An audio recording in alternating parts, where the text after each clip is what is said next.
Hey guys, it's Helen Hartsmith here again with Kathy. And we are here for episode 408. 408, yay! I'm so excited. 408. 408. Yes, go. Oh, okay. How much caffeine have you had today? Don't you remember I left my coffee at home this morning? Yes, I remember you stopped at Tim Hortons and picked up some more coffee. Yeah, that did not do me very good. Oh, I'm so sorry. And I had to have a V8 energy at work today, and I got home exhausted. I nearly needed to nap in the car before coming in, which sometimes happens. Sometimes your day is so crazy that you just need a 15-minute catnap in the car before you come in and deal with the inside. I always want to come in and snuggle. No. Sometimes I need 15 minutes just to decompress. Give me 15. So that way when I leave work, can I just sit here for a minute and forget about it? Anyway, far from the topic. So it's 408. It's 408. And we're going to start talking about some guides. Okay. In this episode. But before we get into the meat and taters, Precious. Ooh, wrong one. What are you doing? Oh my gosh, it's time for the correspondence of the week. Not a visit to Sherwood Forest. That's what happens when my thumb slips. So, right. Helen, what is our correspondence for this week? Why, I think a little bird told me that it was the Jaguar. Jaguar, for those who speak English. But Jaguar. Yeah, Jaguar.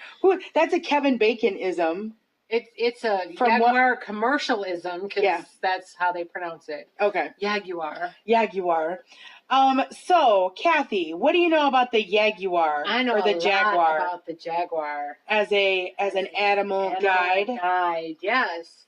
The Jaguar is a very flexible animal.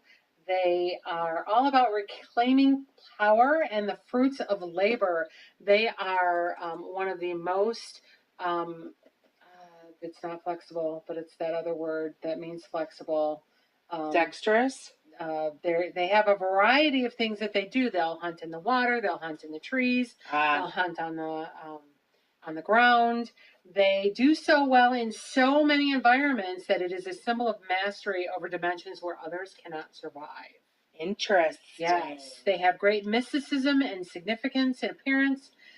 Its appearance heralds good opportunities and from various directions, providing time for reclaiming your own power. A jaguar has such strong jaws, it can bite through the shell of a turtle.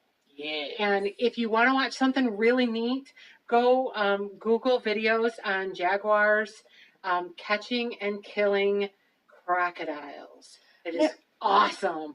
Awesome. Dinner time. It's awesome. It's my favorite videos ever.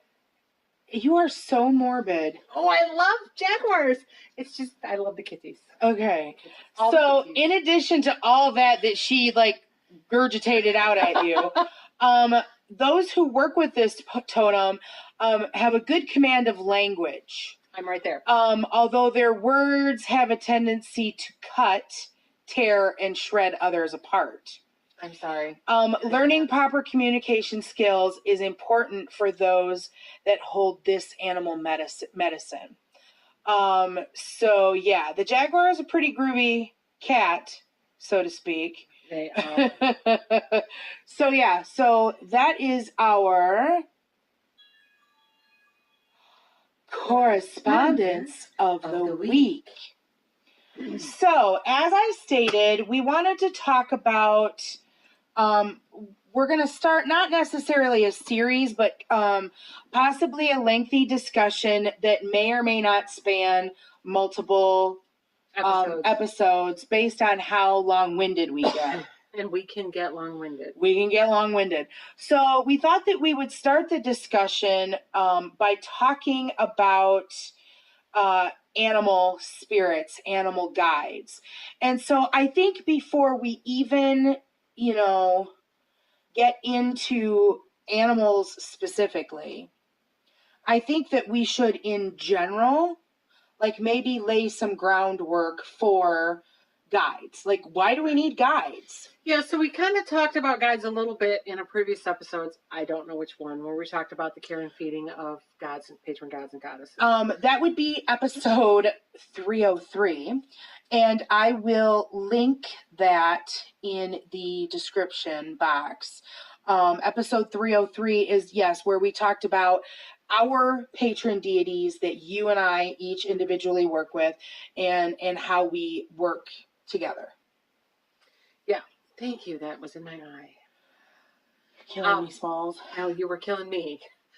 Sorry, there was light in my eye, and every time I looked at Helen, it was just past her head, and it was killing me. So we kind of talked about that, but why do we need to have any kind of spirit guide? Well, depending on the cosmology that you believe in, all of these, whether they are gods and goddesses, or animal guides, or plant spirit guides, or rock guides, or whatever, they're a way for deity to speak to you. Mm-hmm. And each incarnation of a guide brings with it a different message, a different meaning, a different medicine to help you out in your life. We just talked about the jaguar. The jaguar is actually my main animal spirit guide, and it does a lot of things for me. And in reading up on the spirit, the animal, the mundane animal, I see a lot of reasons why that animal spirit wants to work with me, and what it has brought into my life to enhance my experience as a human being. Mm-hmm. Right. So guides are kind of a they kind of broker our understanding and our connection to the universal spirit, the divine mind, which of course helps us to grow as individuals, Right. through our experiences. And so it's through guides that we can learn important lessons. We can learn things that might invoke a transformation of sorts. Perhaps it is through a guide of some type. And of course, there are many. Kathy already kind of listed, all of them. Well, it is. I don't think I got all of them. Well, not all of them, but a number of them.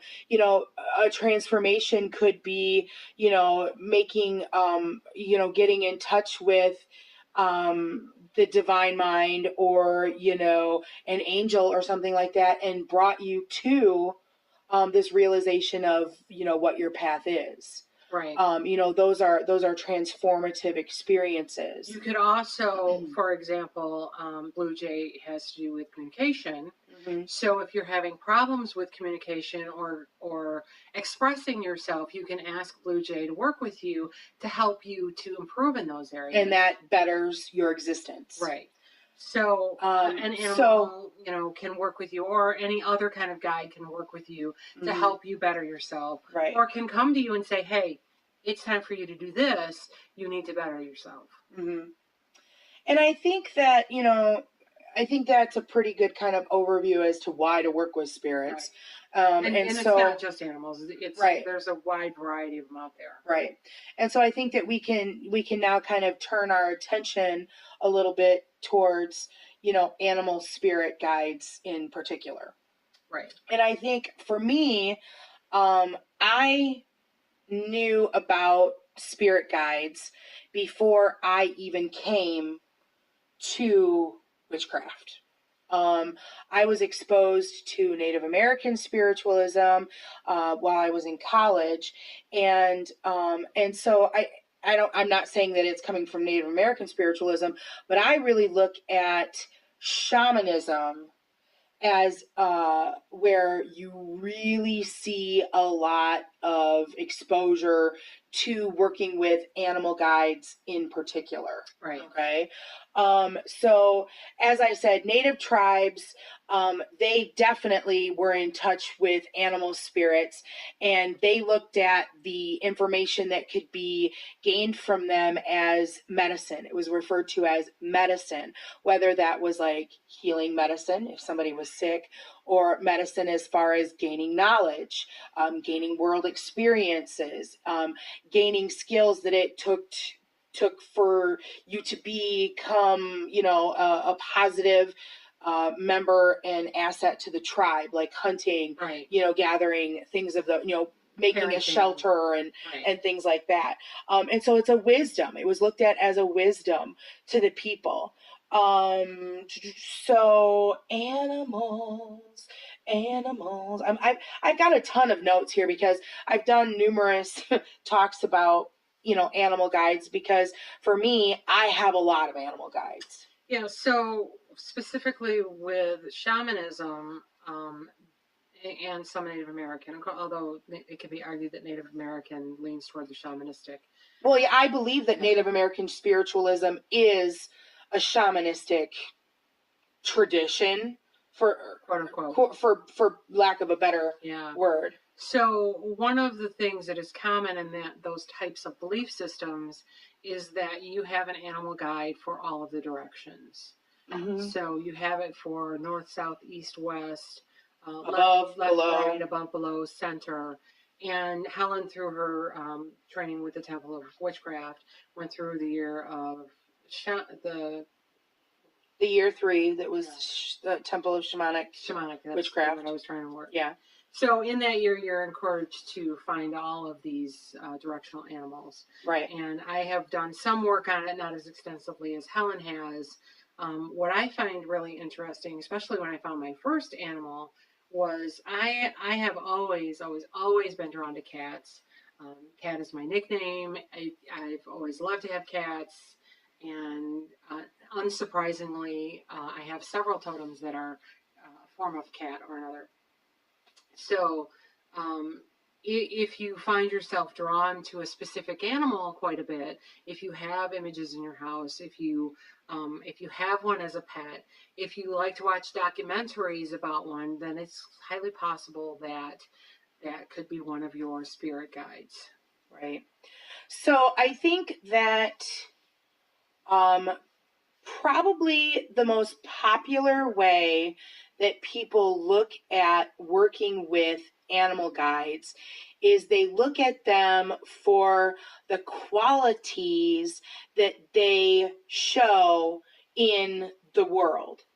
And what I mean by saying that is that each animal spirit was looked at as having lessons that you could learn that coincide with the traits that the animal was known for.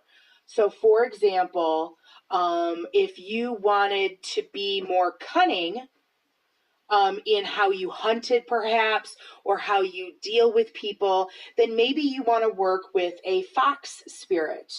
And if you wanted to focus on your vision or perception, on quick action, you could ask or try to work with a hawk guide. Mm-hmm. Right. If you wanted to break illusions, you might want to work with a dragonfly who is known to have like these beautiful iridescent wings that you could see through. Okay. So it's these types of it's this kind of thinking that is the approach that a lot of people have to working with animals. And so a lot of working with animal spirits is really working with them in the middle world and knowing how they act, how the actual mundane animal lives in their environment, how they react to predators and prey, where they sleep, where they eat, how they procreate. Right. So it's important, if you're working with any kind of guide and not just animal, to do the research to find out that the jaguar is a very versatile hunter. It's an animal that is at home in the trees and in the water. Right. It's important to know where a bald eagle makes its nest if you want to work with an eagle. You want to know how they raise their young. These are things that it's important to know, and it may not be something necessarily you're never going to climb into an eagle's nest and sit down and have a chat with an eagle. But if you know where the eagle lives, then you can use that information in your own life to work with that animal. Right. So I think that for me, I think that the appealing thing about working with animal guides is that there are so many different classifications of guides that you can work with. And so let's kind of talk about what some of them are. Okay, I can't read your list over there. let me make it bigger. So the first one that comes to mind is a totem animal or a power animal. And so that spirit is kind of known as like what kind of personal power you have as an individual, and what animal then speaks to that about you. And so you were saying how the jaguar is, your main animal. It is. And so that would be your totem animal. That would be your personal power animal. I would agree with that. And so oftentimes when we're dipping our toes into working with animal spirits, a totem animal is the spirit that might come to you first. People too. Right. That's the spirit that might come to you first, is the one that, exhibits the most kind of your own personal traits. Like if you were an animal, based on your traits, right, what would you be? And this is going to be the spirit guide that is going to be the most influential in your life. Exactly. So Kathy works with a jaguar. I think I've talked about this numerous times here in different videos and podcasts. My totem animal is the wolf. And I feel like I have, and I don't understand why, but I feel like I have different experiences with my animal guides than others, because in general, these animals that you're going to come into contact with are going to be like a deva spirit. It's going to be the archetype of whatever that animal is. But for me, I have several of the animals that I work with that have very distinct personalities, and they have a name, and they tell me a name. Mine has a name. And so that wasn't necessarily part of the teachings. So that's a little bit different. And like I said, not all of my animals have a name. Right. Some do, not all do. So I don't feel like I'm wrong in having. I wouldn't say so. Something like that. It's personalized. It's just different. I'm having different experiences. So the difference between a personalized animal spirit like that and the deva is kind of the spirit of all of that kind of animal. Right. It embodies everything that animal is, that species of animal is, where something more specific that gives you a name, it can tap into that. Right. It can tap into that, but it also has its own personality. Yeah, it's like looking at a teacher. It is the teacher is the like overview, but then you're talking about Mrs. Smith, who teaches English specifically. It's still a teacher, but right, it's somebody specific who has right, a name, who has a specific task or goal for you. Right. That would be the difference between the deva spirit and the specific right, animal spirit. That exactly. With you. Right. And neither one is wrong. Mm-hmm. It's just right, your experience. Right. So that's kind of talking about totem or power animals. So the next kind of classification for animal spirits would be your typical spirit guide. So you were talking about, working with a direction, or say someone wanted help with their communication, then they might go to They might go to a jaguar, Right. or they might go to a blue jay, Right. and you would seek aid for that particular. And that type of a guide is something that's not necessarily a lifetime guide. It might be somebody who comes for a day, a week, a month, a specific project, there for a couple of years, Right. and then goes away. Or they might even have like a specific job. Right. That they have, because all of the spirit guides that I work with, they are part of I look at it as like a spirit team. Okay. Right. And so sometimes I have a specific job that needs to happen. Like, say I want to send healing energy to someone. I know someone who's sick, and I want to send them healing energy.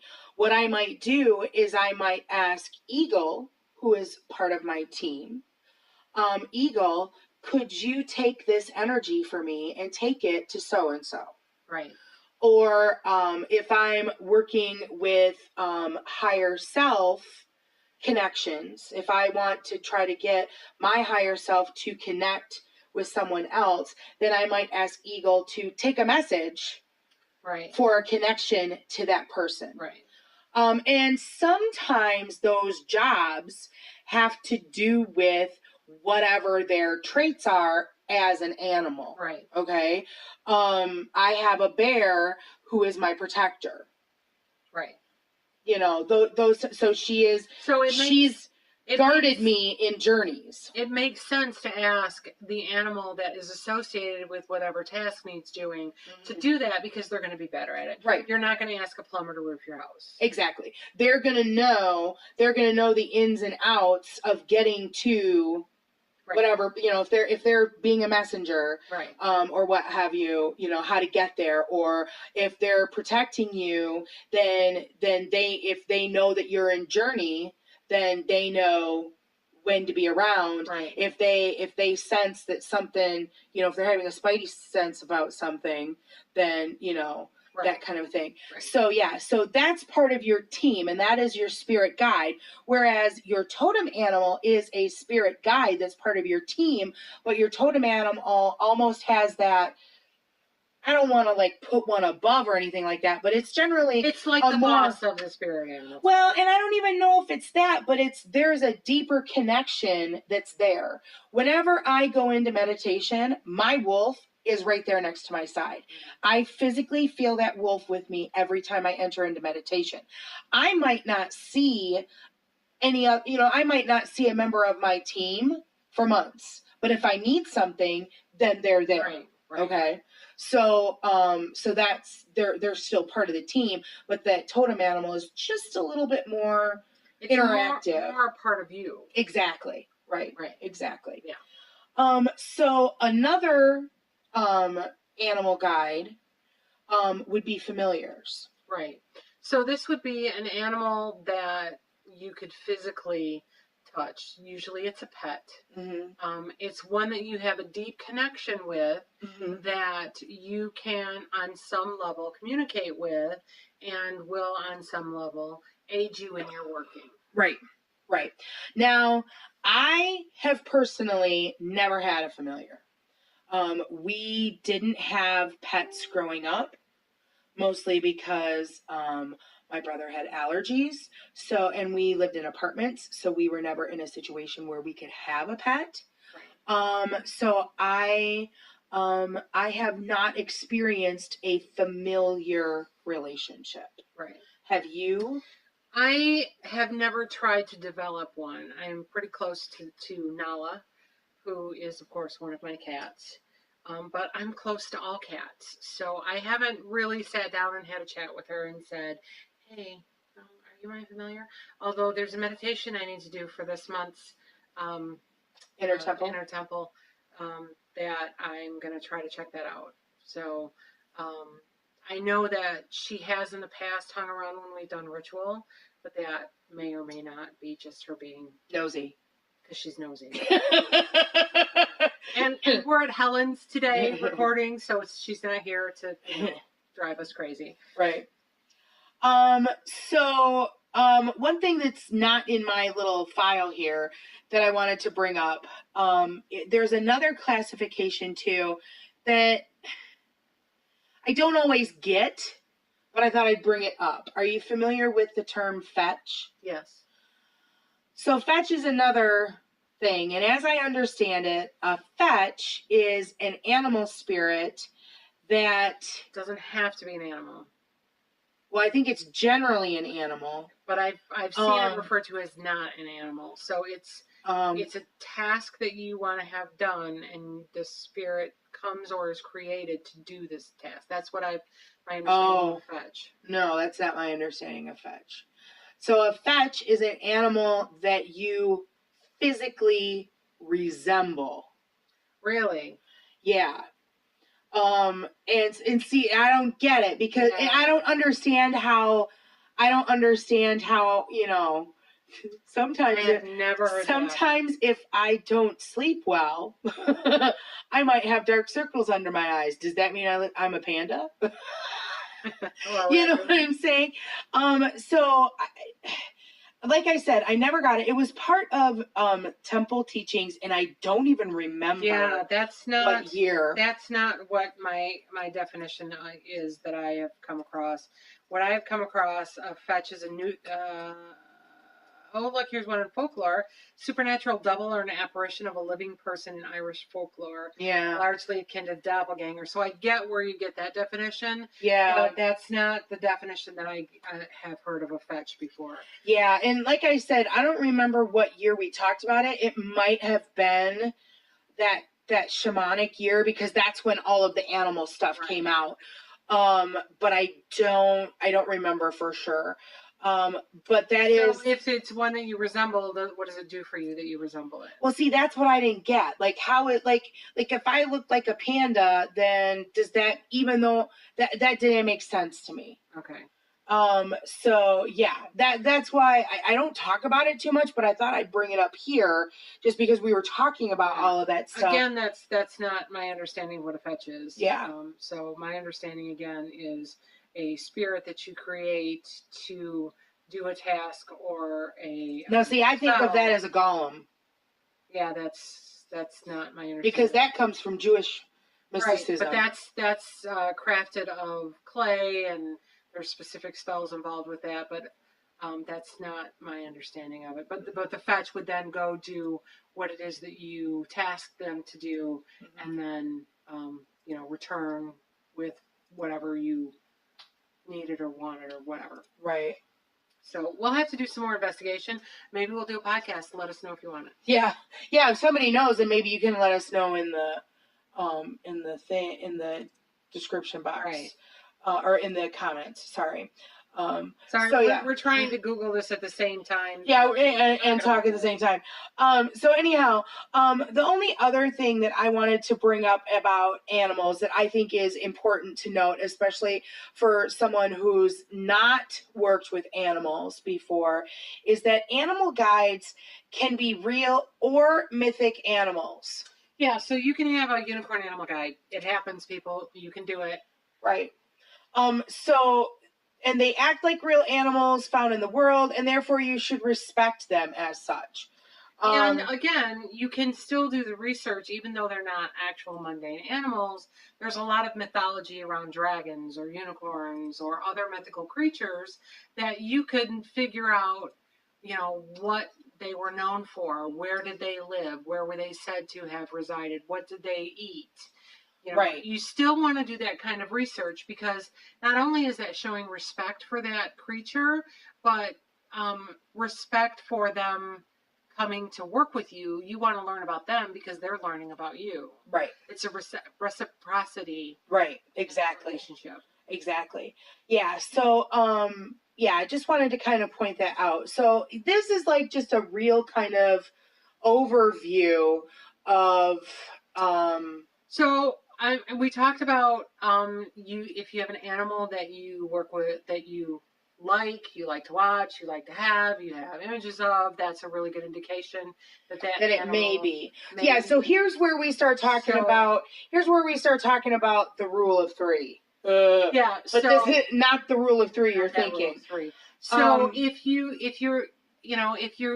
sitting out in your garden and a crow comes down and lands in the tree next to you, oh my God, the crow could be my totem, or it could just be there's a lot of crows in your neighborhood. Right. So you have to look at, is this an unusual circumstance? If you're in an area where there are no crows, and all of a sudden there's a crow, and then a week later there's another crow, and then you're watching TV and this show about crows comes on, and you have a meditation and there's more crows, then all of that stuff put together, you can get that the crow is trying to talk to you. Right. But if you feed your birds in your backyard and blue jays come in every day, that's probably not necessarily a sign that blue jays. Right. But if someone, if you're seeing blue jays every day, if someone sends you a card and it has a blue jay on it, and if if you buy a T-shirt that has a blue jay on it, right, then perhaps the blue jay is trying to talk to you. And the best way to figure that out is to do some kind of meditation. Right. So that you can speak to the spirit of the blue jay and say, hey,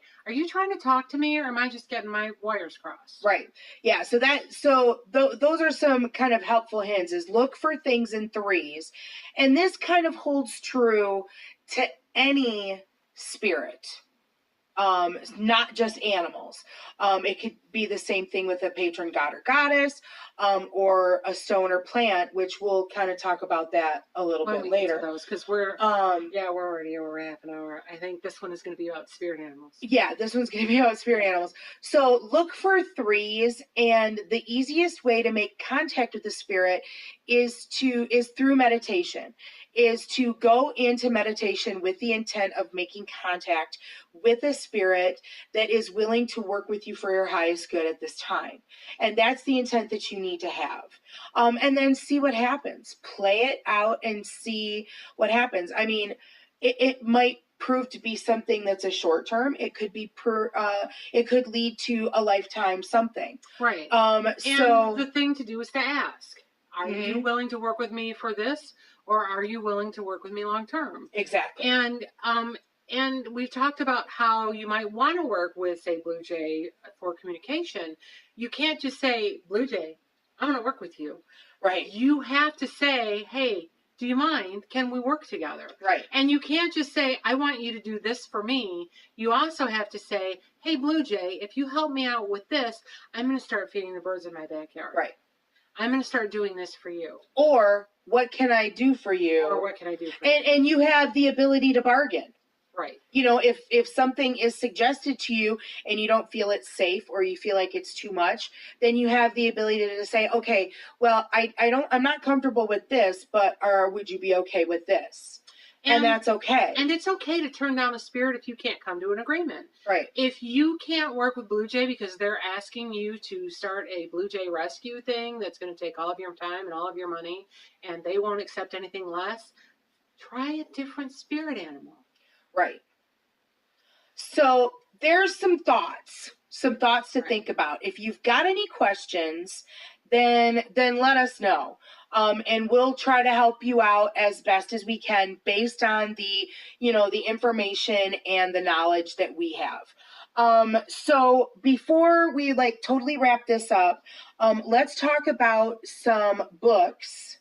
Oh, yeah. That are good for working with animals. Yeah, so the first book that I picked up about working with animals is Animal Speak by Ted Andrews. Right. And it has a meditation in the beginning of it, or maybe it's not in the beginning, it's been a while. There's a meditation that walks you through making contact with a spirit animal. Mm-hmm. And it's a very good reference for a lot of different types of animal. Yeah, it's kind of broken down nicely.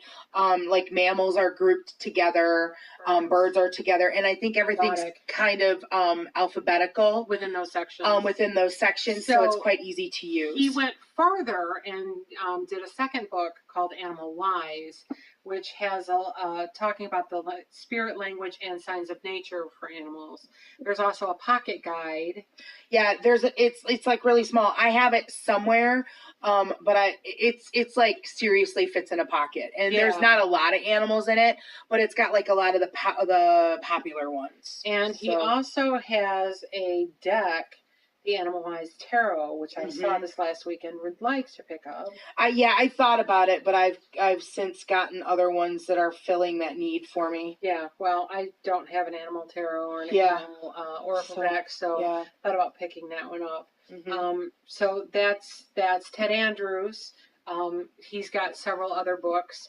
I also came across Animal Spirit Guides by Stephen D. Farmer, PhD, which one of the people who come to our pagan meetup, who is not necessarily pagan, but is a Reiki master, and she sees animals when she works with people. She uses this as a reference. Oh, I saw a baboon. What do I need to tell this person about what that particular animal? Right. So she uses that. So then there's also the shamanic. The third year text, The Temple of Shamanic Witchcraft by Christopher Penczak. That's got a lot of animal information in that. There's like some really interesting exercises for working with animals. But yeah, so that one's really good, but I would really suggest that you be doing that year, because there's a lot more information than just the animal stuff, but the animal stuff is pretty freaking awesome. And then finally, there's Spirit Allies by Christopher Penczak. Meet your team from the other side. This is like one of his first books, I think. One of the first ones that came out was this Animal Spirits. It's not the first, but it's among the first. So yeah, this one. It's a 2002. So yeah, it's among the first, because Inner Temple came out in 2001. So that covers all kinds of spirit guides in that particular book. So that's a good reference just to have, no matter what kind of guides you want to work with. Right. So I will list all of these books in the description box, and I will give you guys Amazon links so that you can go and check them out there if you want more information about them. So I think that's going to be it for this podcast. If you like us talking about spirit guides, there's lots of other... And if you have a type of guide that you would like us to talk about, like angels or plants or stones or I know we kind ancestors. I know we kind of covered Patron Deities, but I mean, we could do it again. We can talk about this stuff. I don't know if you've noticed this or not, but we talk a lot. Yeah. So that's going to be it for this one. So let us know if there's something specific you'd like us to talk about, or if you have any other topic that you would like us to talk about. Definitely. Let us know. If you learned something, please give us a thumbs up. If you haven't already, please subscribe. Yes. You can also reach me via email at heartofthewitchespath@yahoo.com. Or me at slaysvamps@yahoo.com. You can also contact us, or you can also follow us on Instagram. My handle is Heart of the Witches Path. And mine is slaysvamps. So that's going to be it for this episode. Thanks for listening, and thanks for checking us out. We love you, love you, love you. Thanks for walking the path for a little while with us. Until next time, blessed be.